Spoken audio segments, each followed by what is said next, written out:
सदा निम्बवृक्षस्य मूलाधिवासात् सुधास्राविनं तिक्तमप्यप्रियन्तं तरुं कल्पवृक्षाधिकं साधयन्तं नमामीश्वरं सद्गुरुं साईनाथं नमामीश्वरं सद्गुरुं साईनाथं నిండార రాజు నిద్రించు నిద్రయునొకటే అండనే బంటు నిద్రాదియునొకటే నిండార రాజు నిద్రించు నిద్రయునొకటే అండనే బంటు నిద్ర నదియునొకటే మెండైన బ్రాహ్మణుడు మెట్టు భూమి ఒకటే మెండైన బ్రాహ్మణుడు మెట్టు భూమి ఒకటే చండాలుడుండేటి సరిభూమి ఒకటే చండాలుడుండేటి సరిభూమి ఒకటే తందనానాహి తందనానా పురే తందనానా భల తందనానా భల తందనానా భల తందనానా కడిగి ఏనుగు మీద కాయు ఎండొకటే పుడమి సునకము మీద పొలయు ఎండొకటే కడిగి ఏనుగు మీద కాయు ఎండొకటే పుడమి సునకము మీద పొలయు ఎండొకటే కడుపుణ్యులను పాపకర్ములను సరిగావా జడియు శ్రీ వెంకటేశ్వరు నామమొకటే కడుపుణ్యులను పాపకర్ములను సరిగావా జడియు శ్రీ వెంకటేశ్వరు నామమొకటే తందనానాహి తందనానా పురే తందనానా భల తందనానా భల తందనానా భల తందనానా. ఓం శ్రీ సమర్థ సద్గురు సాయినాథ్ మహారాజ్ కీ జై. 600-700 ఏళ్ల క్రితం హనుమాచార్యులు గారు ఈ కులాలు మతాలు ఈ అంతరాల గురించి అద్భుతంగా రాసిన మొట్టమొదటి విప్లవకారుడు ఆయన. మొట్టమొదటి వాగ్గేయ విప్లవకారుడు ఎవడంటే హనుమాచార్యులే, అంతకుమించి ఎవరు లేరు. మంచి పాటతో ప్రారంభించుకున్నాం. ఈరోజు 3వ అధ్యాయం 2వ పారాగ్రాఫ్లో ఉన్నాం. అంతే కదా, ఒక పారాగ్రాఫ్ అయింది. ఇక్కడ హేమడ్ పంత్ గారికి ఆయన పర్మిషన్ ఇస్తూ అక్కడి నుంచి శ్యామతో తిరిగి అన్న మాటలు అక్కడ ఆగాం. శ్యామతో తిరిగి అన్న మాటలు 2వ పారాగ్రాఫ్ తీయండి. ప్రేమతో నా నామం ఉచ్చరించిన వారి కోరికలన్నీ నెరవేర్చేదను. ఇది హామీ ఇచ్చాడు బాబా. ఇక్కడ సరళమైన వాక్యమే, ఇదేం పెద్ద కాంప్లికేటెడ్ వాక్యం కాదు. ప్రేమతో నా నామం ఉచ్చరించిన వారి కోరికలన్నీ నెరవేర్చేదను. ఇది మనల్ని బుట్టలో పడేయడానికి బాబా వారి ప్లాన్. వాస్తవానికి ఆయన సద్గురువుగా కోరికలు తీర్చడానికి మాత్రమే రాలేదు. కోరికలు తీర్చడం కూడా అందులో ఒక భాగం మాత్రమే, కానీ అది పూర్తి ప్రణాళిక అయితే కాదు. అయితే ఎందుకు హామీ ఇచ్చాడు అన్నది మళ్ళీ 2వ వాక్యంలో చెప్తాడు. 2వ వాక్యంలో చెప్తాడు. ఇక్కడ ఇది ఎవరిని ఉద్దేశించి చెప్పింది, అది ఎలా అంటే, ఉదాహరణకి మనకు బాబాకి సంబంధించినటువంటి బాబాని నమ్మేటువంటి వారిలో కేటగిరీలు చేసుకుంటూ వెళ్ళినట్లయితే, బాబాను నమ్మేటువంటి భక్తులు, బాబాను నమ్మి ఆయన మార్గంలో ప్రయాణించేటువంటి సాధకులు. మనం ఏ కేటగిరీకి సంబంధించిన వాళ్ళం? జనరల్గా నమ్మి వచ్చిన వాళ్ళమా, లేదు నీ నుంచి అనుగ్రహాన్ని పొందాలంటే మీరు ఏం చెబితే అది చేస్తాము, కానీ ఈ అనుగ్రహం మాత్రం నాకు కావాల్సిందే అని కూర్చొని తరించడానికి బాబా మార్గాన్ని ఎంచుకున్నటువంటి వాళ్ళమా? ఎంచుకున్న వాళ్ళం అంటే 2వ రకం వాళ్ళం మనం. అంటే సాధకులం. అంటే ఒక క్రమశిక్షణతో బాబా గుడికి వస్తూ, బాబాని సేవిస్తూ, పూజిస్తూ, సచ్చరిత్రను పారాయణ చేస్తూ, చదువుతూ, సత్సంగాలకి హాజరవుతూ, భజనలకు హాజరవుతూ ఉన్నాము అంటే మనం సామాన్యమైన భక్త కోటి నుంచి పక్కకు వచ్చాం. పక్కకు వచ్చి కాస్త సాధకులుగా మారాం. ఆయనకు మనకు కాస్త అనుబంధం ఎక్కువ ఉంది. ఏ విధంగా అయితే ఒక గుడికి మనకు అనుబంధం ఎక్కువ ఉంటుందో, ఇప్పుడు ధర్మక్షేత్రానికి కొంతమందికి అనుబంధం ఎక్కువ ఉంటుంది. కొంతమంది అలా పోతూ వస్తారు, మళ్ళీ చూస్తారు, వెళ్ళిపోతారు. అలా కాకుండా రెగ్యులర్గా కొంతమంది వస్తారు. అంటే అర్థం ఏంటి? ఈ గుడితో అనుబంధం పెనవేసుకునింది. అనుబంధం వచ్చింది అంటే అర్థం ఏంటి? సాధన కూడా పెరిగిందని అర్థం. ఇక్కడ సాధకులుగా మనం బాబా వేసేటువంటి బుట్టలో పడకూడదు. ఆయన మనల్ని నమ్మించి మనల్ని పరీక్షించడానికి ప్రయత్నం చేస్తాడు.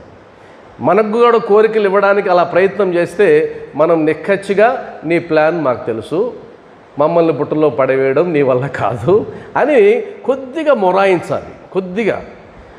అప్పుడు కోరికలు నెరవేర్చడానికి కాదయ్యా, నెరవేర్చుకోవడానికి కాదు, అంతకు మించి ఏదో సాధించాలనుకుంటున్నాం కాబట్టి ఆ సాధించే దానికోసం నీ దగ్గరకు వచ్చామే కానీ చిన్న చిన్న కోరికల కోసం కాదు అని నిక్కచ్చిగా మనం మనసులోనైనా కనీసం చెప్పుకోగలగాలి. మనసులోనైనా చెప్పుకుంటే కనుక మనకు కాస్త రిలీఫ్గా ఉంటుంది. లేదు అనుకోండి, కోరికల నిమిత్తమే వచ్చిన వాళ్ళమైతే పడిపోయే అవకాశం కూడా ఉంటుంది. కోరిక తీరితే మంచిది, బాబా గొప్పవాడు, శక్తిమంతుడు. నేను ఎగ్జామ్కి వెళ్ళేటప్పుడు దండం పెట్టుకున్నాను, నాకు తెలిసిన ప్రశ్నలే వచ్చాయి. నేను ఒక కార్యం మీద బయలుదేరుతూ బాబాని దర్శనం చేసుకున్నాను, ఆ కార్యం విజయవంతమైంది. ఇలా అనుకుంటూ వెళ్తాం. ఏదో ఒక సందర్భంలో వరుసగా గనక బాబా దగ్గరికి వెళ్ళి వచ్చినా పని జరగకపోతే అప్పుడు డైలమాలో పడతాం. అప్పుడు ఎందుకనో ఈ మధ్య బాబా వారు నన్ను కనికరించడం లేదు, నా మీద ఆయనకి ఎందుకో కోపం వచ్చిందనో, లేదా నేను చేసే పూజలు నచ్చలేదనో ఏదో ఒక ఆలోచన మొదలయ్యి మనం తిరోగమనం చెంది క్రమేపీ ఆయనకు దూరం అవుతాం. ఏమమ్మా ఈరోజు సత్సంగం ఉంది కదా అంటే, ఏముందిలేండి, అక్కడికి వెళ్ళి సాధించేది ఏముంది, ఆయన ఏమన్నా మనల్ని అనుగ్రహిస్తాడా ఏమన్నానా, అంతే. అంటే దాన్ని ఉదాసీనంగా తీసుకుంటాం, ఉదాసీనంగా ఎప్పుడైనా అంతే. ఎందుకని? కోరిక అనేది చాలా బలవత్తరమైనటువంటి పదం. అది పలకడానికి చాలా సులభంగా ఉండే పదం. కోరిక ఎంత సులభంగా ఉందో చూడండి, కానీ అది చాలా బలవత్తరమైన పదం. కోరికను జయించకపోతే ఇంకేదీ జయించలేం. బుద్ధ భగవానుడు తన రాజభోగాలందరినీ వదిలేసి, భార్యని బిడ్డని వదిలేసి, సుఖాలన్నింటినీ విడిచిపెట్టి ఆయన తన ఏదో ఒక లక్ష్యం కోసం బయలుదేరి తపస్సు చేసి ధ్యానం చేసి ఆయనకు అనుకున్న విషయాలేంటి? సింపుల్గా ఈ లోకంలో దుఃఖం ఉంది తెలుసుకున్నాడు. ఎక్కడ చూసినా దుఃఖం ఉంది. ఆయనకు ఒక చనిపోయినటువంటి శవం ఎదురొచ్చింది, రోగంతో ఉండేటువంటి వాడు ఎదురొచ్చినాడు, ఎప్పుడు ఏడ్చే వాళ్ళు ఎదురొచ్చారు. కాబట్టి దుఃఖం ఉంది, ఎక్కడ చూసినా దుఃఖం ఉంది. రెండవది, ఆ దుఃఖానికి కారణం ఉంది, అది ఊరికనే రాలేదు దుఃఖం, ఏదో కారణం ఉంది. రెండోది కనుక్కున్నాడు. మూడవది, ఆ కారణం కోరికే ఆ కారణం అని కనుక్కున్నాడు. కోరిక నశించకపోతే దుఃఖం పోయే అవకాశమే లేదని బుద్ధ భగవానుడు తేల్చి పారేశాడు, సంవత్సరాలు తపస్సు చేసిన తర్వాత. కాబట్టి ఆయన కనుక్కున్న విషయం అది సింపుల్. ఏదైనా మనకు కష్టం వచ్చింది లేదా సమస్య వచ్చింది అంటే ఆ సమస్యకు మూల కారణం వెతుక్కుంటూ వెళ్తే కనుక అది ఖచ్చితంగా అది కోరిక అయి ఉంటుంది. నువ్వు కోరావు కాబట్టి ఆ కోరిక తాలూకా పర్యవసానం దుఃఖం వస్తే అనుభవించాలి. ఆ కోరిక తాలూకా పర్యవసానం సుఖం వచ్చినా అనుభవిస్తాం. సుఖం అనుభవించడానికి అందరికీ ఆనందంగా ఉంటుంది, కానీ దుఃఖం అనుభవించడానికి మన మనసు ఒప్పుకోదు. అందువల్ల ఏమవుతుంది? మనసు ఎదురుదాడి తిరుగుతుంది. ఎందుకు వచ్చింది నాకు ఈ దుఃఖం, ఎందుకు వచ్చింది నాకు ఈ దుఃఖం, దుఃఖం రావడానికి కారణం కోరిక అని తేల్చిపారేశాం. అందువల్ల కోరికని వదిలిపెట్టుకోవడానికి నేను నీ మందిరానికి వస్తే, కోరికలను వదిలిపెట్టుకోవడానికి నీ సచ్చరిత్ర చదువుతూ ఉంటే నువ్వు మరలా మాకు హామీ ఇస్తావా కోరికలు తీరుస్తానని అని మనం కొద్దిగా ఎదురు తిరగాల్సిన అవసరం ఉంది. వద్దు, నువ్వు తీర్చాల్సిన కోరికలు ఏమి లేవు, నాకు వద్దు. నా కోరిక ఒకటే, అదేంటంటే ఈ దేహాన్ని విడిచిపెట్టిన తర్వాత మరో దేహం నాకు అవసరం లేదు, ఈ దేహం విడిచిపెట్టిన తర్వాత నీలో ఐక్యం కావడమే నా కోరిక, అంతకు మించిన కోరికలేమి నాకు లేవు అన్నటువంటి, అది ఊరికే పై మాటలు అంటే కాదు, మనసులోంచి రావాలి. అలా మనసులోంచి రానంత వరకు అనాల్సిన అవసరం లేదు. ఇప్పుడు 20 ఏళ్ళ కుర్రాడిని అనమంటే అంటాడా? ఎట్టి పరిస్థితుల్లో అనడు. ఒకవేళ అన్నాడు అనుకో, అదేదో వింతగా అనిపిస్తుంది. 60-70 ఏళ్ళ వాడు అనకపోతే కూడా వింతగా అనిపిస్తుంది. 60-70 ఏళ్ళు వచ్చినా ఇంకా కోరికలు పోలేదే, అప్పుడు కూడా వింతగా అనిపిస్తుంది. నిజమైన వైరాగ్యం కలిగితే, అంటే మనసులో గనక అలాంటి ఆలోచనలు వస్తూ ఉంటే అప్పుడు ప్రకటించాలి. ఆయన దగ్గర మనం నటించాల్సిన అవసరం లేదు. అయ్యా నాకు ఇంకా కోరికలు పోలేదు, మంచిది, ప్రకటించు ఆయన ముందు, ఇబ్బంది లేదు. కోరికలు లేవు, అది కూడా ప్రకటించు. దీనికి సంబంధించి ఋగ్వేదంలో ఒక అద్భుతమైన కథ ఉంది. సౌభరి ఋషి అంటారు ఆయన పేరు, సౌభరి ఋషి. దానికి సంబంధించి సౌభరి సంహిత అనే ఒక గ్రంథం ఉంది, సౌభరి సూత్రం అనేటువంటి ఒక మంత్రం కూడా ఉంది ఋగ్వేదంలో. ఈ సౌభరి అని ఆయన దేని గురించి చెప్తారు అంటే, ఈ సౌభరి ఋషి గురించి, ఆయన సామాన్యమైన ఋషి కాదు. ఎంత సాధకుడు అంటే యమునా నదిలో లోతులోకి వెళ్ళి అక్కడ నిలబడి ధ్యానం చేయగలిగేంత గొప్పవాడు. నీటిలో నిలబడి ధ్యానం చేయగలిగేంత గొప్పవాడు. సామాన్యమైన ఋషి కాదు, బాగా వయసు పైబడినటువంటి వాడు.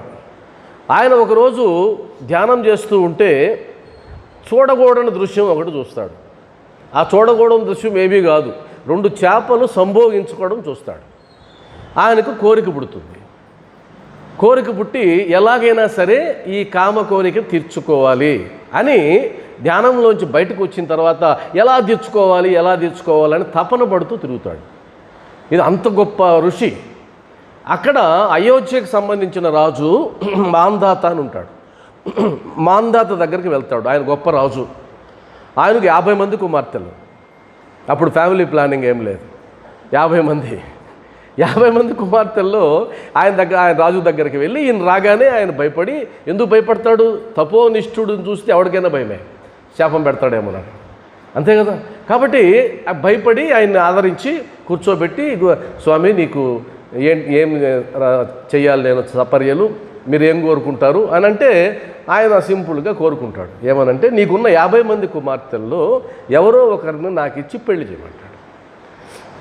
ఇది చూడడానికి చిన్నదే కోరిక, కానీ ఈయన ముసలాయన, వారేమో పెళ్ళికి సిద్ధమైన కుర్రవాళ్ళు. అందులో వారు నచ్చుతారో లేదో కూడా తెలియదు. అప్పుడు సందిగ్ధంలో పడతాడు. సందిగ్ధంలో పడి ఆయన ఒక ఎత్తు వేస్తాడు. ఆ ఎత్తు ఏంటంటే, దాందేముంది, నాకేం పెద్ద ఇబ్బంది ఏం లేదు, అయితే 50 మందిని పిలుస్తా, వారిలో ఎవరు మిమ్మల్ని నచ్చినా కూడా మీకు ఇచ్చి పెళ్లి చేస్తా. అంటే ఆయన ఉద్దేశం ఏంటి? ఎవరు నచ్చరు. ఆ ఎత్తు ఈయన పట్టుకుంటాడు. ఈయన తపోనిష్ఠుడు కదా, ఆయన ఆ మాత్రం తెలియదా? ఆ ఎత్తు పట్టుకొని, సరే రాజా ఈరోజు కాదు రేపు వస్తాను అని చెప్పి వెళ్ళిపోతాడు. ఆ రాత్రికి తన యోగ శక్తితో నవ యువకుడులాగా తయారవుతాడు. పక్క రోజు వస్తాడు. ఇప్పుడు ఈయన కోసం 50 మందిని నిలబెడితే ఈయన అందాన్ని చూసి 50 మంది నాకు కావాలంట. 50 మంది పెళ్లి చేసుకుంటాడు. రాజుగారికి ఈయన 50 మందిని ఎలా ఈయన సుఖపెట్టగలడు, సంతోషపెట్టగలడు అని అనుమానం ఆయన లోపల ఉంటుంది. ఈయన ఏం చేస్తాడు? తన తపోనిష్టతో యోగశక్తితో తనే 50 మందిగా మారి 50 మందికి 50 అంతఃపురాలు కట్టించి 50 మందితో ఒక్కొక్కరితో విడివిడిగా ఆయన సంసారం చేస్తాడు. ఆ విధంగా వారికి పుట్టిన వారు అంతా కలిపి ఒక పెద్ద పట్టణం తయారవుతుంది. పెద్ద పట్టణం తయారైన తర్వాత చివరిలో జ్ఞానోదయం అవుతుంది ఆయనకి. మనకెప్పుడు చివరిలోనే జ్ఞానోదయం అవుతుంది. సినిమాల్లో చివరిలో పోలీసులు వస్తారు కదా, ఆ విధంగా ఎప్పుడు చివరిలో జ్ఞానోదయం. తప్పు చేసేటప్పుడు జ్ఞానోదయం కాదు, అలా అయితే గొప్పే కదా, కాదు. తప్పంతా అయిపోయిన తర్వాత, మొత్తం సర్వనాశనం అయిపోయిన తర్వాత అప్పుడు నా కళ్ళు తెరుచుకున్నాయంటాడు. ఎందుకు తెరుచుకోవడం? ఇప్పుడు అంతా అయిపోయింది, మూసుకున్నా ఒకటే, తెరుచుకున్నా ఒకటే. మనకందరికీ అదేవిధంగా ఆయనకు కూడా అంతా అయిన తర్వాత అప్పుడు ఆయన చెప్తాడు శాస్త్ర ప్రమాణం. చూసారా, నన్ను చూసి తెలివి తెచ్చుకోండి మానవులారా. 50 మంది భార్యలతో 100,000 మంది బిడ్డల్ని కన్నా, అందులో ఆయన ఎంతకాలం సంసారం చేశాడు తెలుసా? 1000 సంవత్సరాలు. 1000 సంవత్సరాలు నేను సంసార సుఖాలు అనుభవిస్తున్నా, ఇప్పటికీ నాకు కోరిక తీరలా, ఇంకా వాటి మీదే మనసు పోతుంది. కాబట్టి మీరు ఇంద్రియ సుఖాల వెంట పరుగులు పెడితే సర్వనాశనం అవుతారు, దానికి నేనే సాక్షి అని చెప్తాడు సౌభరి మహర్షి, సౌభరి ఋషి. దాన్ని కథగా చెప్తారు. అలాంటి కథలు చాలా ఉన్నాయి, ముందుగానే చెప్పేశారు, వేదాలలోనే చెప్పేశారు, నాయన ఇలా ఉంటే ఇలా అవుతారని. కానీ మనకి ఎన్ని చెప్పినా మనం దాని వెంట పరుగులు పెడుతూనే ఉంటాం. ఒక అద్భుతమైన అనాలిసిస్ ఏముందంటే, 5 జంతువులను చెప్తారు. 5 జంతువులను ఉదాహరణగా చెప్పి, కోరిక అనగా ఏంటి? కోరిక అంటే ఏదో చూడాలనుకోవడం, ఏదో వినాలనుకోవడం, ఏదో రుచి చూడాలనుకోవడం, ఏదో స్పర్శించాలనుకోవడం, ఏదో వాసన చూడాలనుకోవడం. అంటే 5 జ్ఞానేంద్రియాలకి సంబంధించిందే కదా కోరిక అంటే. కాబట్టి 5 జ్ఞానేంద్రియాలతో మనం ఎంత ఇబ్బంది పడతామన్న దానికి ఒక చిన్న అనాలిసిస్ ఏం చెప్తారంటే, ఇప్పుడు జంక్ ఉంటుంది, దానికి సంగీతం అంటే ఇష్టమట. వేటగాడు సంగీతాన్ని ఎరగా చూపి ఆ జింకను వల్ల వేసుకొని వెళ్తాడు, వేటాడుతాడు.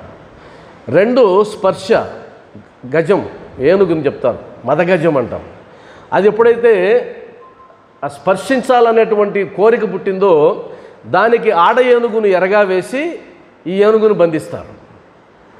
2వది దీపపు పురుగు, అది కాంతికి బానిసవి, ఆ కాంతి ఎక్కడ ఉంటే దాని వైపు పరుగులు పెట్టి దాంట్లో మాడిపోతుంది, శలభం అంటారు, మాడిపోతుంది. అదేవిధంగా నాలుకకి చేపని చెప్తారు. చేప ఎర్ర వేస్తే ఆ ఎర్రని దాని లోపల ఉండే గాలాన్ని మర్చిపోయి దాన్ని పట్టుకొని అది చావుని కొని తెచ్చుకుంటుంది. అదేవిధంగా వాసన, మంచి సువాసనకి అది రుచి మరిగి తుమ్మిద ఆ పువ్వులోకి వెళ్ళి సంధ్య అవుతుంది, సూర్యుడు అస్తమిస్తున్నాడు, ఈ పువ్వు ముడుచుకుంటుందన్నటువంటి జ్ఞానాన్ని కూడా మర్చిపోయి అది బయటికి రాకుండా అందులోనే ఉండి అది చనిపోతుంది. అప్పుడు అంటారు, ఒక్కొక్క ఇంద్రియ ప్రాబల్యంతోనే ఆ జంతువులు చావును కొని తెచ్చుకుంటే 5 ఇంద్రియాల వెంటబడుతున్నావే మానవుడా, నువ్వు ఏ గతి పాలవుతావురా అంటాడు. అది ఒక్కొక్క ఇంద్రియంతో పోతున్నాయి, నువ్వు 5 ఇంద్రియాలు సుఖం కోరుకుంటా ఉన్నావు. ఇది అద్భుతమైన అనాలిసిస్ ఇది. అందువల్లనే బాబావారు చెప్పే మాటని సాధకులుగా మనం ఇగ్నోర్ చేద్దాం, భక్తులుగా అద్భుతం.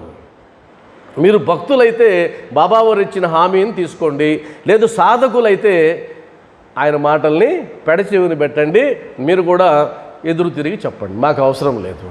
కాబట్టి ఎప్పుడైనా సరే కోరికని బాబాతో ముడిపెడితే అది ఒక్కొక్కసారి విజయవంతం కావచ్చు, విజయవంతం కాకపోవచ్చు. ఒకవేళ ఒక కోరిక కోరామనుకుందాం, ఆ కోరిక తీరలేదు అని అంటే, ఉదాహరణకి అనారోగ్యంతో వచ్చావు, ఇక్కడికి వచ్చావు, బాబాను వేడుకున్నావు, బాబా నా అనారోగ్యాన్ని తగ్గించు బాబా అని వేడుకున్నావు, కన్నీటి పర్యంతమైనావు, నీకోసం పారాయణ చేస్తానన్నావు, నీకోసం మొక్కుకున్నావు, ఏదేదో చేసావు, కానీ తగ్గలేదు. ఇప్పుడు ఆ భక్తురాలికి లేదా ఆ భక్తుడికి బాబాని వేడుకున్నా కూడా ఎందుకు తగ్గలేదు అన్న జ్ఞానంగానే ఉన్నట్లయితే ప్రమాదం లేదు. అప్పుడు ఏ జ్ఞానం ఉండాలి? మనం చేయాల్సిన పనులన్నీ చేశాం కదా, తగ్గలేదు, ఎందుకు తగ్గలేదు? ఇప్పుడు ఒక్కొక్క రోగంతో కొన్ని 100 మంది చచ్చిపోతున్నారు. మనం కరోనా వచ్చినప్పుడు సాయిబాబా భక్తుల ఇళ్లలో ఎక్కడ మరణాలు సంభవించలేదా? అందరికీ సంభవించాయి కదా. అప్పుడు వాళ్ళు అనుకుంటారు, మేము నిత్యం బాబాని సేవించే వాళ్ళమే, మా ఇంట్లో ఎందుకు మరణం సంభవించింది అని అనుకోవచ్చు. అప్పుడు ఏం తెలిసి ఉండాలి? దానికి సంబంధించిన జ్ఞానం తెలిసి ఉండాలి. ఏంటా జ్ఞానం? వారికి ఆ టైం వచ్చింది. టైం రావడం అంటే మనం అంతవరకే ఉంది. దాన్ని మనం ఇంకో పదంతో ఏం వాడతాం? ఇంతకుముందు సత్సంగాల్లో కూడా చెప్పుకున్నాం, ఇంతకుముందు చెప్పుకున్నాం. అదేంటి అంటే ప్రారబ్ధం. చెప్పుకున్నాం కదా, ఆయన ప్రారబ్ధం లేదా ఆమె ప్రారబ్ధం అలా రాసిపెట్టింది కాబట్టి, అది బాబా శక్తిని మించింది కాబట్టి, నీ చిట్ట అంత పెద్దది కాబట్టి ఒక కారణం. రెండవ కారణం, దానిని అనుభవించడానికే బాబా ఆయన నిర్ణయించాడు కాబట్టి. ఒక సందర్భంలో అంటారు, ఎందుకు తొందరగా తీసుకెళ్ళావు అని అంటే, ఆ దేహాన్ని చూడు, అదంతా చిల్లులు పడిపోయిన దేహం, ఈ దేహంతో ఎందుకు కొత్త దేహాన్ని ఇచ్చాను అంటాడు. కాబట్టి అదొక కారణం అయి ఉండొచ్చు, రకరకాల కారణాలు అయి ఉండొచ్చు. ఏదైనా సరే మన కోరిక తీరలేదు అని అంటే దానికి సంబంధించిన జ్ఞానం మనకు ఉండాలి. ఉంటే ఇబ్బంది లేదు, లేకపోతే కోరికలు కోరకపోవడమే ఉత్తమమైనటువంటి పని. అయితే బాబావారు ఎందుకు చెప్పారు? 2వ వాక్యంలోకి వెళ్దాం. వారి భక్తిని హెచ్చించదను. ఒక్క షార్ట్ లైన్ మరలా పొడుగ్గా చదివితే, ప్రేమతో నా నామం ఉచ్చరించిన వారి కోరికలన్నీ నెరవేర్చదను, వారి భక్తిని హెచ్చించదను. అంటే కోరికలు ఎందుకు తీరుస్తారు? భక్తిని హెచ్చించడానికి. భక్తిని ఎందుకు హెచ్చించాలి? ఎందుకు పెంచాలి భక్తిని? ఆయనకి దగ్గరికి రావడానికి. ఎందుకు ఆయనకి దగ్గరికి రావాలి? ఆయనకు మనం దగ్గరకు వచ్చినట్లయితే మన భవిష్యత్తులో రాబోయేటువంటి చెడు కర్మల నుంచి ఆయన కాపాడే అవకాశం ఉంటుంది. ఆయనకు దూరంగా వెళ్ళినట్లయితే ఆయన కాపాడాలనుకున్నా కాపాడలేడు. అందువల్ల ఆయన ఎరవేసి తీసుకొని వస్తాడు. అలా ఎరవేయడానికి ఏం ఉపయోగిస్తాడు? కోరికలు తీర్చడం అనేటువంటి ఒక మిషన్ని ఆయన పెడతాడు, అంతేగాని కోరికల కోసం కాదు. ఆ తర్వాత వారిని అన్ని దిశలందు కాపాడేదను. ఎవరిని? భక్తులని, మనల్ని అన్ని దిశలందు కాపాడేదను. ఎన్ని దిశలు ఉన్నాయి? ఎన్ని దిక్కులు ఉన్నాయి? 4 దిక్కులు. 4 దిక్కుల నుంచి కాపాడతాడు. అంటే ఏ దిక్కు నుంచి ఏదొచ్చినా రక్షిస్తాడు. అసలు ఈ 4 దిక్కులు మనం ఏం చెప్పుకోవచ్చు అంటే మనల్ని 4 ప్యాటర్న్లుగా చేయొచ్చు. అంటే 4 విభాగాలు. ఉదాహరణకి నా వ్యక్తిగత జీవితం. నా వ్యక్తిగత జీవితంలో ఏముంటాయి? నేను, నా ఆలోచనలు, నాకు సంబంధించిన ఆరోగ్యం, నా వ్యక్తిగత ఆరోగ్యం, ఇదంతా ఉంటుంది. కాబట్టి ఈ దిక్కు నుంచి కాపాడతాడు, అంటే నన్ను కాపాడతాడు. రెండవది కుటుంబ జీవితం. నా కుటుంబం, నా భార్య, నా బిడ్డలు, వారికి సంబంధించి రెండో దిశ అనుకుంటే అక్కడి నుంచి కాపాడతాడు. మూడోది సామాజిక జీవితం. సమాజంలో నా స్థానం, సమాజంలో నా పొరుగు, కీర్తి, ప్రతిష్ట, ఇదంతా సామాజిక జీవితం. 4వది ఆధ్యాత్మిక జీవితం.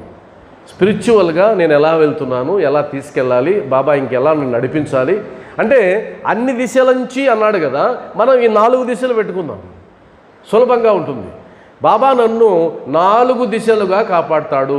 ఆ 4 దిశలు ఏంటంటే నా వ్యక్తిగతంగా నన్ను కాపాడుతాడు, నా కుటుంబాన్ని కాపాడుతాడు, సామాజికంగా నా కీర్తి ప్రతిష్టల్ని కాపాడుతాడు, ఆధ్యాత్మిక జీవితాన్ని కాపాడుతాడు. ఇంకా అంతకుమించే ఉన్నాయి. ఇంకా అంతకుమించి మిగిలింది పరమార్థాన్ని చేరుకోవడమే, పరమాత్మను 5వ దిక్కు, పైన దిక్కు. కాబట్టి ఈ 4 దిక్కులుగా నన్ను కాపాడి ఉంటాడు అని అనుకుంటే ఇంకా మీరు గుడిలో ఉన్నా నిన్ను కాపాడుతాడు, రోడ్డు మీద ఉన్నా నిన్ను కాపాడుతాడు, మీటింగ్లో ఉన్నా మిమ్మల్ని కాపాడుతాడు, ఎక్కడికి వెళ్ళినా మిమ్మల్ని కాపాడుతాడు. ఇంకా ఆయన కాదనే చోటు ఎక్కడుంది? ఇంకా అవకాశమే లేదు. అందువల్ల 4 దిశల నుంచి కాపాడుతాను. ఎవరైతే మనఃపూర్వకముగా నాపై ఆధారపడి ఉన్నారో, మరలా చూడండి, నేను ఇంతకుముందు చెప్పాను, సచ్చరిత్రలో ఏది అలా వదిలిపెట్టాడు, మనఃపూర్వకముగా ఒకటి యాడ్ చేసినాడు. ఏదో ఒకటి ఇందాక ప్రేమతో ఏదో ఒక విశేషణాన్ని జోడిస్తాడు. అంటే సాధారణంగా కుదరదు ఇక్కడ, అది సంథింగ్ స్పెషల్ ఉండాలి. మీరు ఏ గుడికైనా వెళ్ళండి, స్పెషల్గా 2 వాక్యాలు ఏమి ఉండవు. కానీ మన బాబా గుడికి వస్తే మాత్రం 2 ఉంటాయి, శ్రద్ధ, సబూరి. Special 2 special entrance. మరి మిగతా గుడులకు అలా ఏమి ఉండదు. అయ్యప్ప గుడికి వెళ్తే ఉంటుంది ఒకటి స్పెషల్, ఒకే పదం. 18 మెట్లు ఎక్కిన తర్వాత పైన ఉంటుంది. ఏం పదం అది? తత్వమసి. తత్వమసి అని పెద్ద అక్షరాలతో అయ్యప్ప కొండ మీద రాసి ఉంటుంది. అంటే 41 రోజుల దీక్ష చేసి 18 మెట్లు, బంగారు మెట్లు ఎక్కినట్లయితే తత్వమసి, అది నీవై ఉన్నావు, అంటే నేను నువ్వు ఒకటే అని భగవంతుడు చెప్తున్నాడు. అయ్యప్ప తత్వం అది. అదేవిధంగా బాబా గుడికి వస్తే, ఈ గుడికి వచ్చిన తర్వాత నువ్వు ఇక్కడ ఈ 2 సూత్రాలు పాటించినట్లయితే శ్రద్ధ, సబూరి, నా నుంచి నిండైన అనుగ్రహాన్ని నువ్వు పొందగలవు అని చెప్పేశాడు. కాబట్టి ఏది కూడా అలా వేక్గా ఉండదు. బాబా తత్వంలో వేక్గా ఉండదు, ఖచ్చితంగా ఉంటుంది. ఇది ఇలా ఉంటుంది అంతే, అలానే ఉంటుంది, వేరేగా ఉండే అవకాశం లేదు. ఖచ్చితంగా మనఃపూర్వకముగా నాపై ఆధారపడి ఉన్నారో వారి కథలు విన్నప్పుడు అమితానందమును పొందెదరు. ఏ కథలు? రేపు సచ్చరిత్రలో రాయబోయే కథలు. అప్పటికింకా మొదలు పెట్టలేదు, పర్మిషన్ కోసమే వచ్చాడు. కాబట్టి ఇప్పుడు మనం ఆల్రెడీ సచ్చరిత్ర చేతిలో పెట్టుకొని ఉన్నాం. ఈ కథలు వింటే మనకు అమితానందం కలగాలి. అలా అమితానందం కలిగేది ఎప్పుడు అంటే ఆయన మీద మనఃపూర్వకముగా ఆధారపడినప్పుడు, అంటే శరణాగతి చెందినప్పుడు. అలా శరణాగతి చెందకుండా ఉన్నంత వరకు నీకు సచ్చరిత్ర చదువుతూ ఉంటే అదొక గ్రంథం, మామూలుగా అక్షరాలు, వాక్యాలు చదివినట్టు ఉంటుంది. ఆయన మీద శరణాగతి చెంది ఆయనతో మమేకమైపోయి అమితమైన ప్రేమను పెంచుకొని, అనుబంధాన్ని పెంచుకొని అప్పుడు చదివినట్లయితే అప్పుడు ఆ ఒళ్ళు పులకరింతలు, అష్టసాత్విక భావనలు అంటాం కదా, ఒళ్ళు గగ్గురు పొడ్చడం, రోమాలు నిక్కబుడ్చుకోవడం, కళ్ళ నుంచి కన్నీరు ఆనంద బాష్పాలు రాలడం, ఇవన్నీ కూడా అప్పుడు మాత్రమే కలుగుతాయి. ఇక్కడ ఆధారపడడం అంటే డిపెండెన్స్. వాస్తవానికి మనందరం ఈ సమాజంలో ఎంతమంది అయితే ఉన్నారో, ఎన్ని కులాల వారు ఉన్నారో, ఎన్ని వృత్తుల వారు ఉన్నారో, వారందరూ ఒకరి మీద ఒకరు ఆధారపడిన వాళ్ళే. ఏ ఒక్కరూ సొంతంగా బతకలేరు ఈ భూమి మీద. నిజమా కదా? ఈరోజు నేను ఇలా ఉన్నాను అంటే నేను అందంగా కనిపించడానికి క్రాప్ కొట్టిన వ్యక్తి ఒకడు ఉండాలి. క్రాప్ కొట్టే వ్యక్తి లేకపోతే జుట్టు ఇక్కడికి ఉంటుంది, మొహం ఉందో లేదో కూడా తెలియదు. అంతే కదా? క్రాప్ నేను కొట్టుకోలేను కదా. ఎంతమంది ఎండమూరి వీరేంద్రనాథ్ లాగా ఆయన కొట్టుకుంటారు, తప్పదు. కాబట్టి అందమైన బట్టలు కుట్టేవాళ్ళు ఒకరు ఉండాలి, చెప్పులు కుట్టేవాళ్ళు ఒకరు ఉండాలి, తయారు చేసేవాళ్ళు ఒకరు ఉండాలి. ప్రతిదీ ఒకరి మీద ఒకరు ఆధారపడిన వాళ్ళమే తప్ప నేనెవరి మీద ఆధారపడినండి అన్నాడంటే వాడంత మూర్ఖుడు ఇంకొకడు లేడు. అది అహంకారంతో అనే మాట. చాలామంది అహంకరించి ఏమంటారంటే, చాలామందిని చూస్తూ ఉంటాం మనం. నేను ఒకటి మాట వినేవాడిని కాదు, నేను ఒకరి మీద ఆధారపడేవాడిని కాదు. నీ వల్ల కాదు, అది ఇంపాసిబుల్. ఈ భూమి మీదకి నువ్వు ఒక దేహంతో వచ్చావంటే, అదే దేహమైనా కానీ, తోక ఊపుకుంటూ మన ఇంటికి వచ్చే కుక్కైనా సరే మన మీద ఆధారపడింది. అది నువ్వు అంత ముద్ద వేస్తే తినిపోతుంది. అది స్వతంత్రించి ఇంట్లోకి వచ్చి ఏం కూర చేసావమ్మా, ఆ కూర కొద్దిగా అని పోదు. అది అక్కడ తోక ఊపుకుంటూ ఉంటుంది. నువ్వు వేస్తే తినిపోతుంది, నువ్వు కొడితే అలా వెళ్ళిపోతుంది, ఏదైనా సరే. కాబట్టి మనందరం ఒకరి మీద ఒకరు ఆధారపడినటువంటి వాళ్ళం అనేటువంటి ఎరుక ఎప్పుడైతే కలుగుతుందో అహంకారం తగ్గుతుంది, అహంకారం బాగా తగ్గిపోతుంది. అందరం డిపెండెంట్లమే, ఎవరు ఇండిపెండెంట్లు ఎవరు లేమేడ. అందువల్ల బాబా ఏమంటున్నాడు, వారి మీద వీరి మీద ఆధారపడి జీవిస్తున్నాం కదా, నువ్వు ఎవరి మీద ఆధారపడాలి? భగవంతుని మీద ఆధారపడాలి. అంటే నా మీద ఆధారపడాలి. సాయి భక్తులు సాయినాథుడి మీద ఆధారపడినట్లయితే, ఆధారపడడం అంటే ఏం లేదు, మనస వాచ కర్మన మనలో జరిగే ఏ మార్పు అయినా ఆయన కోసమే, ఆయన ద్వారానే వచ్చేది తప్ప మరొకటి కాదు. ఆ విధంగా మనం ఆధారపడినట్లయితే ఇంకొక ఉపయోగం కూడా ఉంది. ఏంటా ఉపయోగం? బాబా మీద ఆధారపడ్డానండి, నేను పూర్తిగా ఆధారపడిపోయినాను, నాకు ఒక ఉపయోగం ఉంది. ఆ ఉపయోగం ఏంటంటే నాకు భయం ఉండదు. ఇంకెక్కడి నుంచి వస్తుంది భయం? ఆధారపడిపోయినా. నా పక్కనే ఒక సిఐ సర్కిల్ ఇన్స్పెక్టర్ వస్తున్నాడు నాతో పాటు నడిచి, ఇంక నాకు భయం ఉంటుందా? పోలీసు ఉన్నాడు నా పక్కనే, చీకట్లోనైనా వెళ్ళిపోతాయి, ఎందుకంటే పోలీసు ఉన్నాడండి, ధైర్యం. అదే ఒంటరిగా పోతే భయం వేస్తుంది. కాబట్టి ఒక పోలీసో సర్కిల్ ఇన్స్పెక్టరో ఇంకెవరికో అంత శక్తి ఉంటే, పరమాత్ముడే నా తోడు ఉన్నాడు అనుకుంటే ఎంత భరోసా ఉంటుంది. ఆధారపడడం అంటే అర్థం ఏంటి అంటే భరోసాని సాధించడం. కష్టాలు వచ్చాయా, పైన వేసాయి, ఆయన పైన వేసాయి. నేను నీ మీద ఆధారపడినప్పుడు ఈ కష్టాలు మోయవలసిన బాధ్యత నీది. అందుకనే ఆయన అన్నాడు, మనం అడక్కముందే అన్నాడు, నీ భారాన్ని నేను మోస్తానన్నాడు. నా భారం ఎందుకు మోస్తాడు? నా మీద ఆధారపడింది కాబట్టి, నా మీద ఆధారపడ్డావు కాబట్టి నీ భారాన్ని నేను మోస్తాను. దారిని పోయే వాళ్ళందరినీ మోస్తాను. ఇప్పుడు నాకు శాలరీ వచ్చిందనుకో, శాలరీ రాగానే బ్యాంకులో డ్రా చేసి, కోవూరు ఎస్బీఐలో డ్రా చేసిన వెంటనే బయటకు వచ్చి ఎవరెవరు ఉంటే వాళ్ళందరికీ పంచుకుంటూ వచ్చేస్తాను. ఇంటికి వచ్చేసరికి ఏం లేదు, 100 రూపాయలు మిగిలిందంటే ఏముంటుంది నా భార్య? ఏం పని చేసినావు? అవును, డబ్బు కదా, డబ్బు ఎవరికైనా అవసరమే కదా, డబ్బు అందరికీ అవసరమే కదా. నువ్వేంటి, నేనేంటి, భార్య ఏంటి, బిడ్డ ఏంటి, అందరూ ఒకటే. అందరి హృదయాల్లో ఉన్నది ఆ సాయినాథుడే. అందరూ ఆత్మ ఒకటే అన్నాను అనుకో, ఫిలాసఫీ భలే ఉంటుంది అక్కడ. ఆ తర్వాత జరిగే పరిణామాలు మీకు తెలుసు అందరికీ. కాబట్టి అలా చేయడానికి వీలు పడదు. ఎందుకు అంటే ఆధారపడ్డారు నా మీద. ఆ పదం అండర్లైన్ చేసుకోండి, నా మీద ఆధారపడ్డారు. నా భార్య, నా బిడ్డలు నా మీద ఆధారపడ్డారు కాబట్టి వారి బాధ్యత నాది. కాబట్టి ఇప్పుడు నేను బాబా మీద ఆధారపడ్డా, బాధ్యత ఆయనది. ఎంత సింపుల్ టెక్నిక్ అది. కాబట్టి మనమేం పెద్ద ఆలోచించాల్సిన అవసరం లేదు. నాయన నీ మీద ఆధారపడ్డాం, అన్నీ నువ్వే చూసుకో, నాకెందుకు బెంగ, అయిపోయింది. అలా ఆధారపడితే వారి కథలు విన్నప్పుడు అమితానందమును పొందెదరు. అమితానందం, ఇంకా అంతకు మించిన ఆనందం లేదు, అలాంటి వారికి మాత్రమే. అలా లేని వారికి ఎలా ఉంటుందో తెలుసా? ఇప్పుడు ఉదాహరణకి బాబా లీల ఏదైనా చెప్పాం, బాబావారు పేగులు తీసి శుభ్రం చేసి మరలా పేగుల్ని మింగాడు. దాన్ని దౌతి ప్రక్రియ అంటాము. ఖండయోగం అంటే శరీరాన్ని ముక్కలు ముక్కలుగా చేసుకుని మరలా ఒకటిగా చేసుకుంటారు, దాన్ని ఖండయోగం అంటాము. ఇప్పుడు ఇది నమ్ముతారా? సంబంధం లేని వాళ్ళు నమ్మరు. ఆయనకు సంబంధం ఉన్నవాళ్ళు బాబా చేసి ఉంటాడండి అంతే, ఆయనకు ఒక లెక్క అది అని అనేస్తాం, సులభంగా అనేస్తాం. ఎందుకంటే ఆయనతో సంబంధం ముడిపెట్టుకున్న వాళ్ళం కాబట్టి. కానీ వాళ్ళు అనే అవకాశం లేదు. కాబట్టి ఆ సంబంధాన్ని మనం మెయింటైన్ చేసుకుంటూ వెళ్ళాలి. ఆ తర్వాత వాక్యం ఏంటి?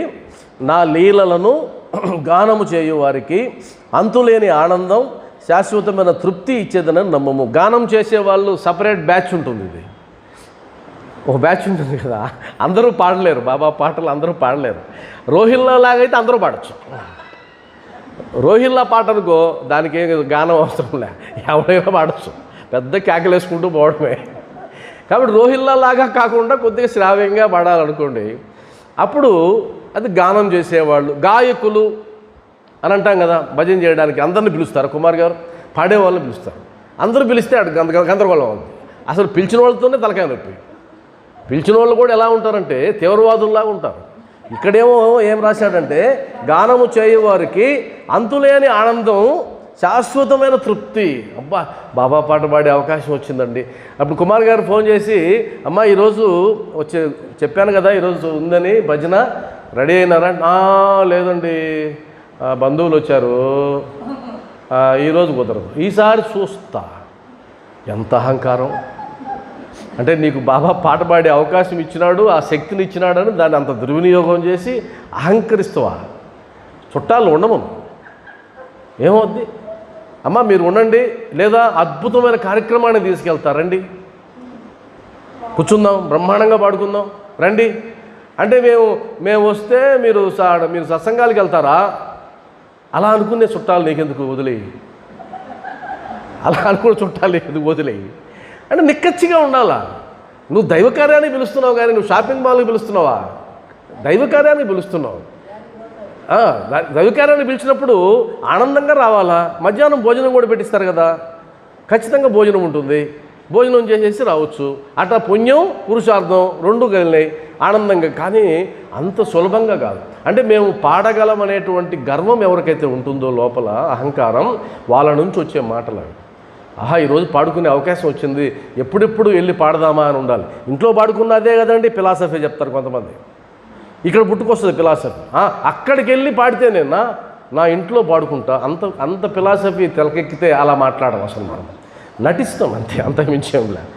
కొంతమంది ఆమెకేమో 3 పాటలు ఇచ్చినాడు, నాకేమో ఒక్క పాట ఇచ్చినాడు, ఈసారి నన్ను పిలవాలి చెప్తా.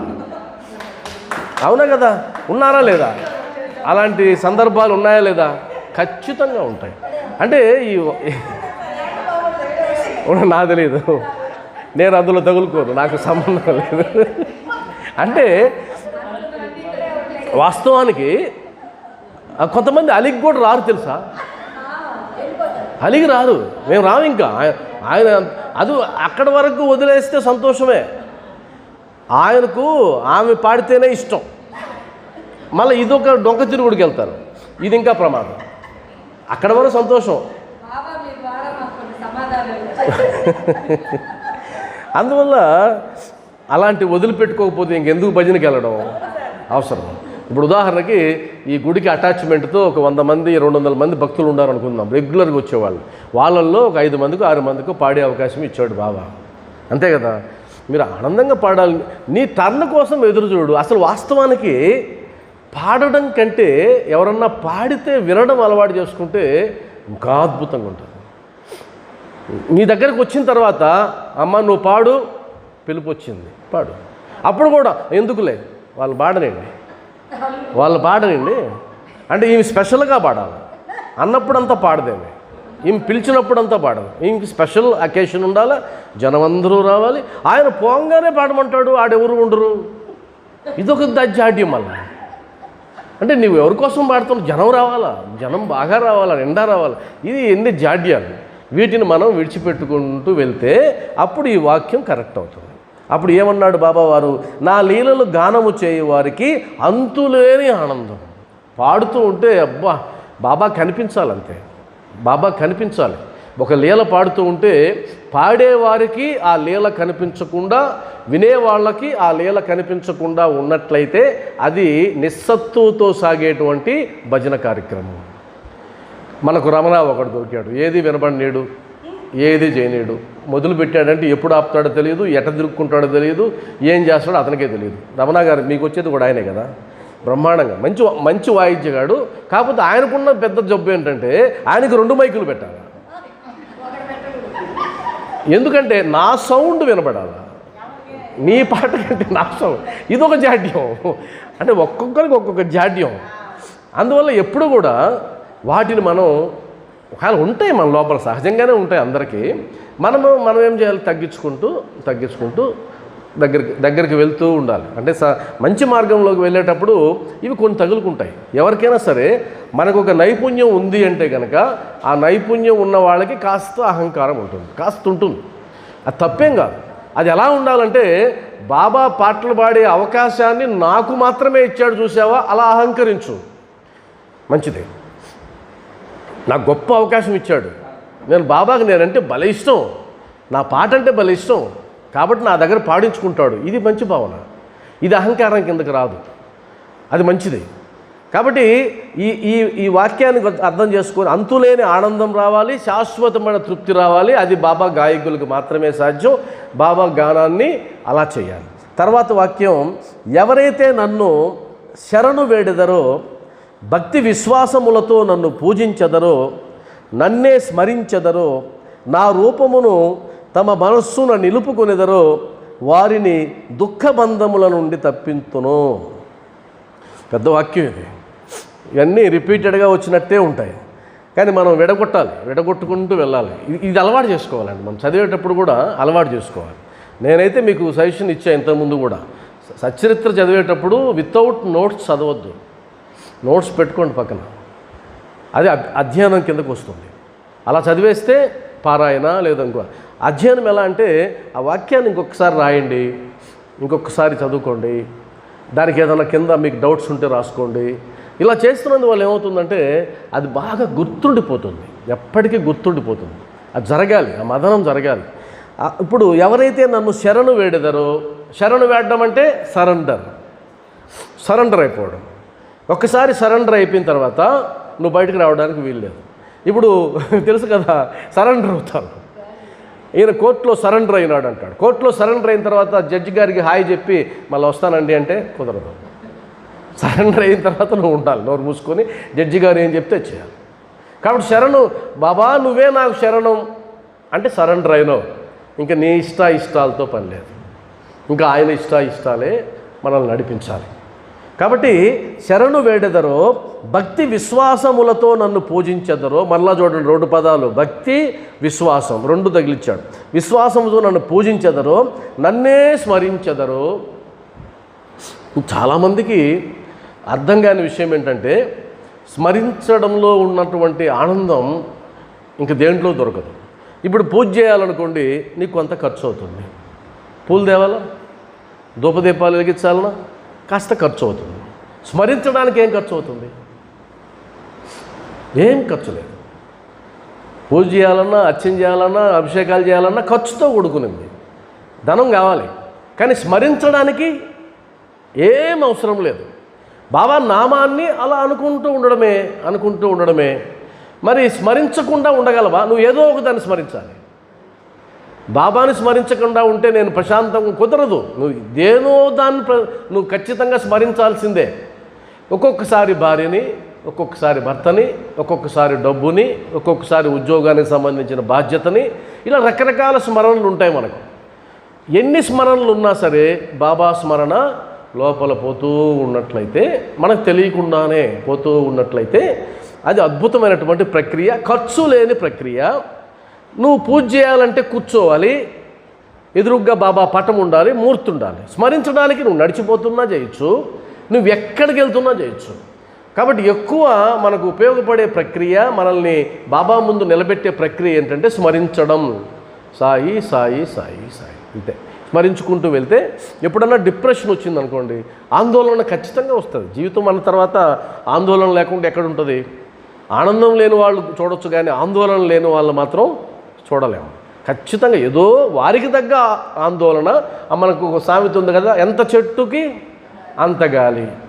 కాబట్టి ఎంత వారికి అంత ఆందోళన ఉంటుంది.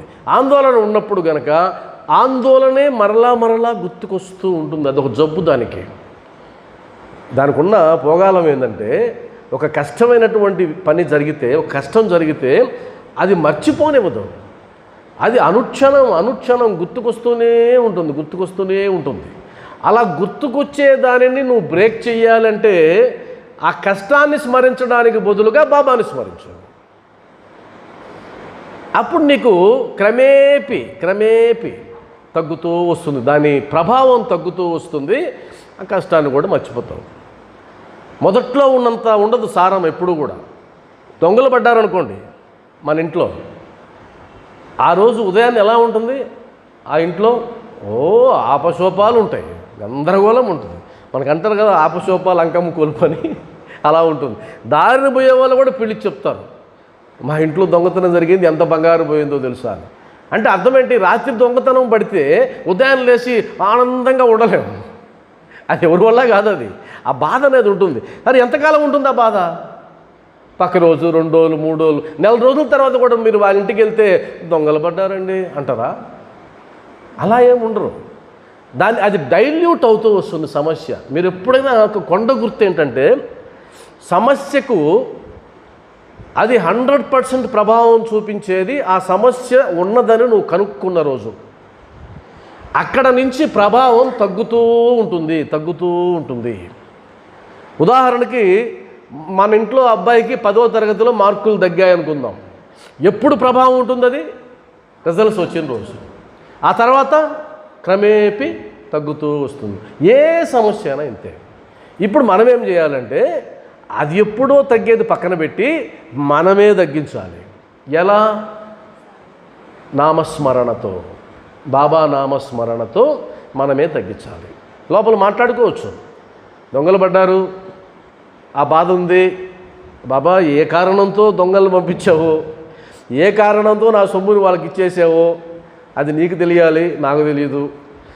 తీసుకెళ్ళిన వాళ్ళ సొమ్ము మళ్ళా నువ్వు అప్పుడు సచ్చరిత్రలో చెప్పావు కదా, 30,000 రూపాయలు దొంగతనం జరిగితే మరలా తీసుకొచ్చి ఇచ్చేశాడు కదా. ఎలా ఇచ్చాడు? నీ నామస్మరణ చేయబట్టే కదా, నిన్ను సేవించబట్టే కదా. నాకు కూడా ఇస్తావు, పంపించు వాళ్ళని ఎక్కడెక్కడ ఉన్నారో అని మాట్లాడచ్చు. అలా మాట్లాడుతూ ఉన్నందువల్ల డైల్యూట్ అవుతుంది. ఒక చిన్న టెక్నిక్ ఏంటంటే, ఈరోజు ఆ టెక్నిక్ని పట్టుకుందాం మనం. సమస్య స్వభావం ఏదైనా కానీ అది తాత్కాలికమే, దాని ప్రభావం తాత్కాలికమే, శాశ్వతంగా ఉండదు. అసలు వాస్తవానికి ఏ సమస్య శాశ్వతంగా ఉండదు, ఏ సమస్య. కాకపోతే మనం ఏం చేస్తామంటే దాన్ని బెంబేలెత్తిపోతాం, గందరగోళం అయిపోతాం. కానీ ఏ సమస్య కూడా శాశ్వతంగా ఉండే అవకాశమే లేదు. ఈరోజు సమస్య అనుకున్నది రేపు అది వరంగా కూడా మారే అవకాశం ఉంటుంది. అదొక ఫిలాసఫీ. ఏంటంటే, జీవితాన్ని కాచి వడబోచిన వాళ్ళకి తెలుస్తుంది. వాళ్ళ ఎక్స్పీరియన్స్ బాగా ఉన్న వాళ్ళు చెప్తారు, పలానా రోజు కనుక ఆ కష్టం నేను పడుండకపోతే ఈరోజు నేను ఎదుగుండేవాడిని కాదు అంటారు. మరి ఆ కష్టం పడిన రోజు ఏమనుకున్నావు? భగవంతుడు నన్ను ఎందుకు ఇట్లా కష్టపెట్టాడు అనుకున్నావు కదా. మరి ఈరోజు ఏమనిపించింది? ఆ కష్టం వల్లే ఈరోజు నువ్వు అనుభవించే ఆనందం అంతా ఉందని నీకు అనిపించింది కదా. మరి ఒక్కసారి తెలిసిపోయిన తర్వాత ఇప్పుడు వచ్చే కష్టం ఏదైతే ఉందో అది భవిష్యత్తులో ఏమవుతుందో, ఎందుకు ఇలా పెట్టాడో మనకు తెలియదు. ఈ ఫిలాసఫీని మనం కష్టాలకి అప్లై చేసినట్లయితే ప్రశాంతంగా ఉండగలం. అలా ప్రశాంతంగా ఉండడానికి ప్రయత్నం చేయాలి. నా రూపమును తమ మనస్సును నిలుపుకునేదరో, దీనికి ఎంత ఖర్చు అవుతుందండి? బాబా రూపాన్ని మనసులో నిలుపుకోవడానికి ఎంత ఖర్చు అవుతుంది?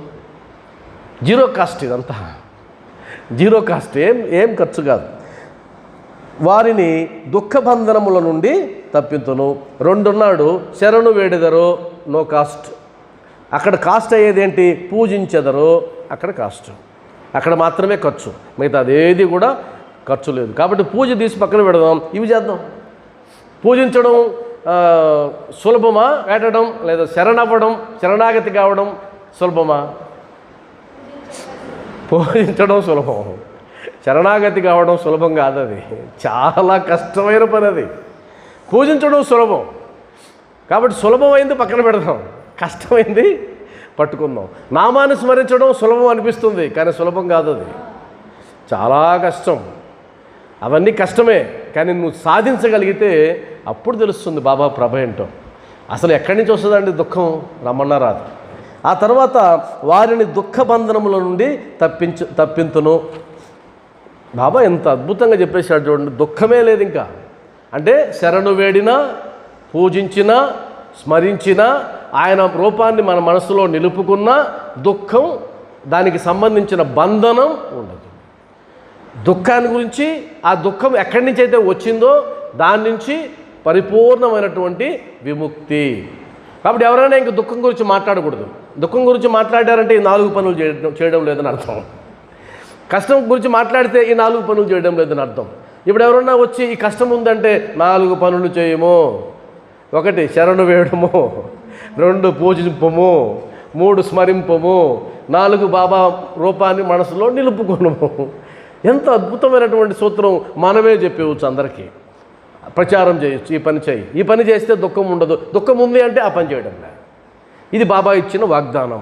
కావాలని చెప్పండి. సచ్చరిత్ర 3వ అధ్యాయంలో శ్యామకి ఇలా చెప్పాడు కాబట్టి అది నీకు చెప్తున్నా, నువ్వు కూడా చెయ్యి. అసలు మీరు ఈ మాట చెప్తే ఎంత ఉపశమనం కలుగుతుంది అందరికీ. నన్ను అడిగితే మీ చుట్టుపక్కల ఎవరన్నా మీ దగ్గరకు వచ్చి ఒక కష్టం చెప్పుకుంటే మీరు సచ్చరిత్రలో ఉండే ఒక అనుభవాన్ని, ఒక కథని చెప్పి వారిని బాబా వైపు మళ్ళిస్తే మీ పుణ్యం అంతా ఇంత కాదు. అసలు అది అంతగా మించిన సేవ ఇంకోటి లేదు.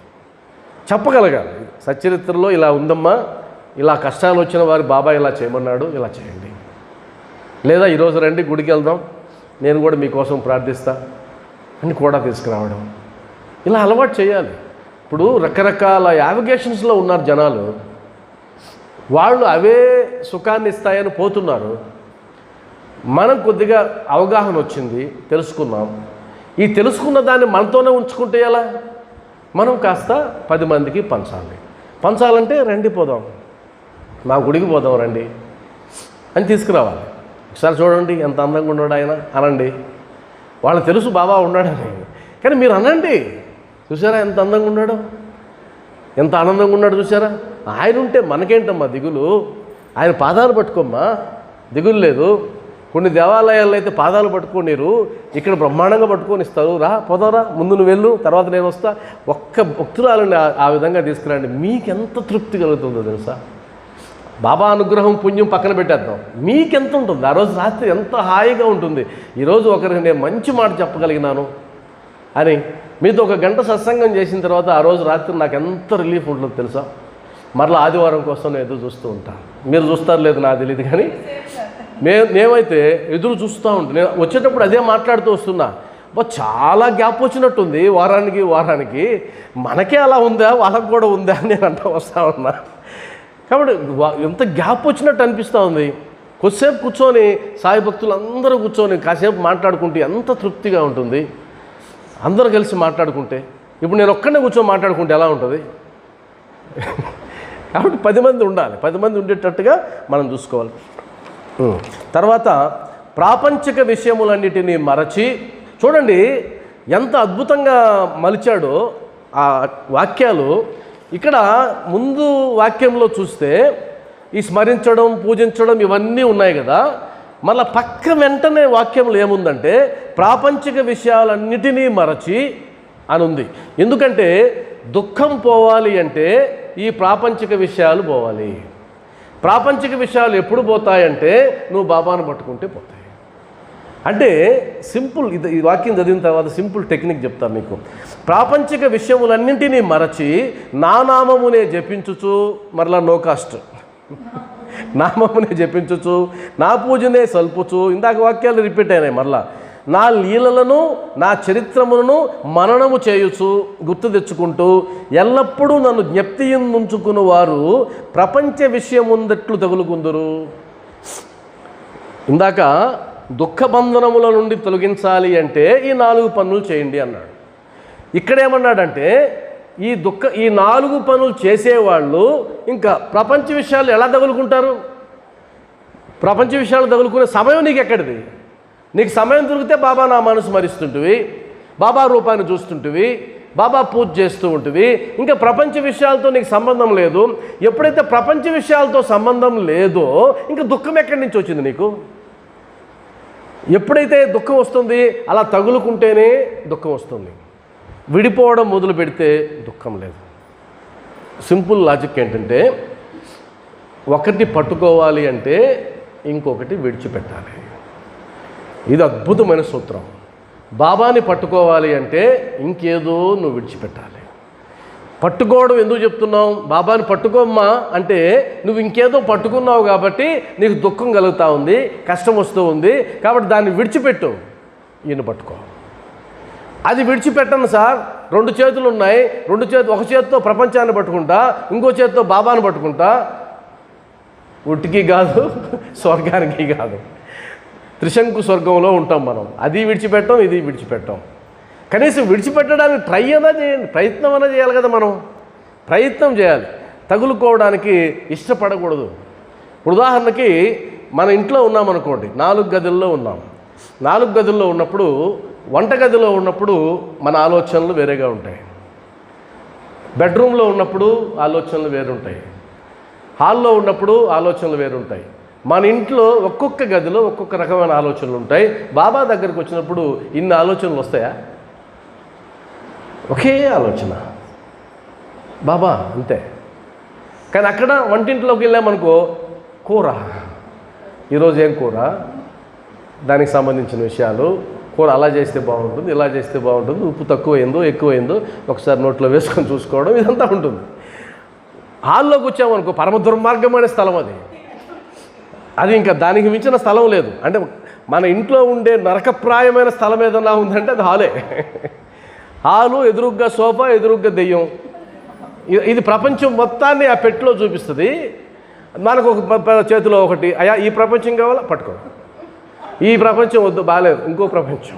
కానీ కొంతమంది సీరియళ్ళు, ఏడుపులు, పెడబొబ్బలు, ఒకే విషయాన్ని దబీ అని చూపిస్తూ ఉంటాడు. సౌండ్, అలర్జీ, మధ్య మధ్యలో అడ్వర్టైజ్మెంట్లు, ప్రపంచం.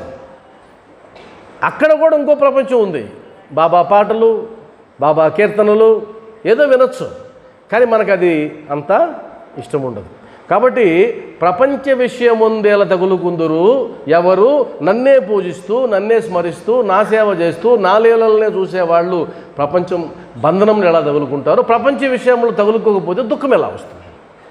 ఈ 2 వాక్యాలను మనం పరిశీలిస్తే దుఃఖం కలగడానికి కారణం ఏంటి అంటే ప్రపంచ విషయాలలో అతిగా మునకలవ్వడమే. అతిగా మునకలవ్వడం, ఆ మునకలవ్వడం తగ్గిస్తే కాస్త మనకు ఆనందం కలిగే అవకాశం ఉంటుంది. కాబట్టి ఇప్పటి నుంచి చెక్ చేసుకోవాల్సింది ఏంటంటే సాయి బంధువులారా, మనకున్న సమయాన్ని 24 గంటల సమయం ఇచ్చాడు భగవంతుడు. అందరికీ ఒకటే.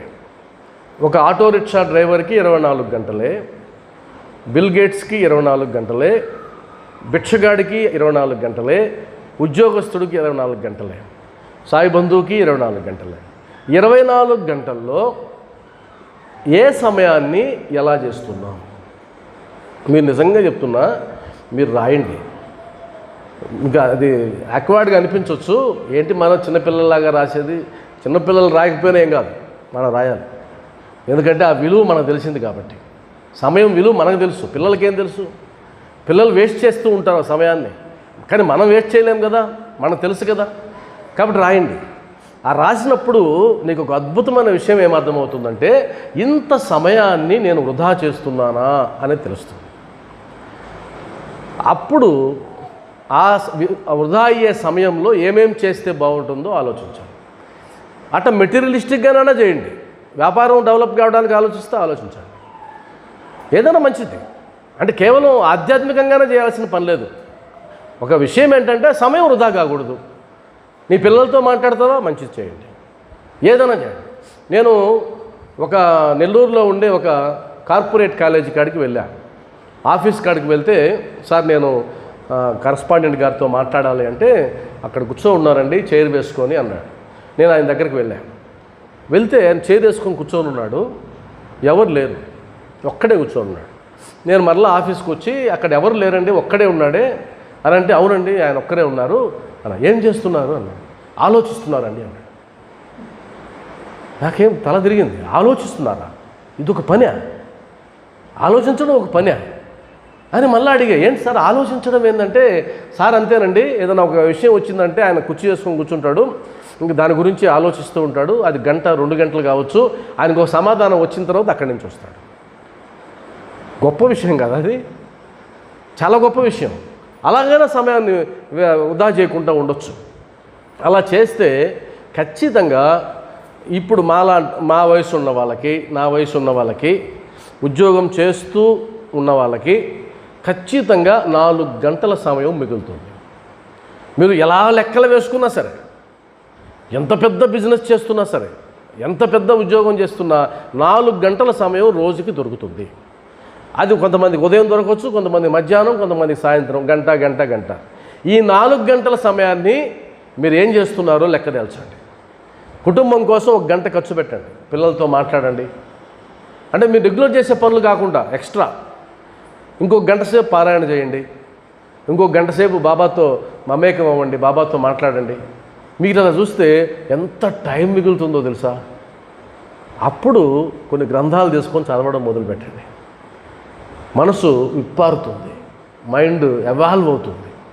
ఎప్పుడైతే మైండ్ ఎవాల్వ్ అయిందో ఇంకా మన భవిష్యత్తులో వచ్చే రోజులన్నీ కూడా ఆనందంగా గడిచిపోతాయి. మనసు విప్పారాలి, మైండ్ లోపలికి మంచి ఆలోచనలు వెళ్ళాలి.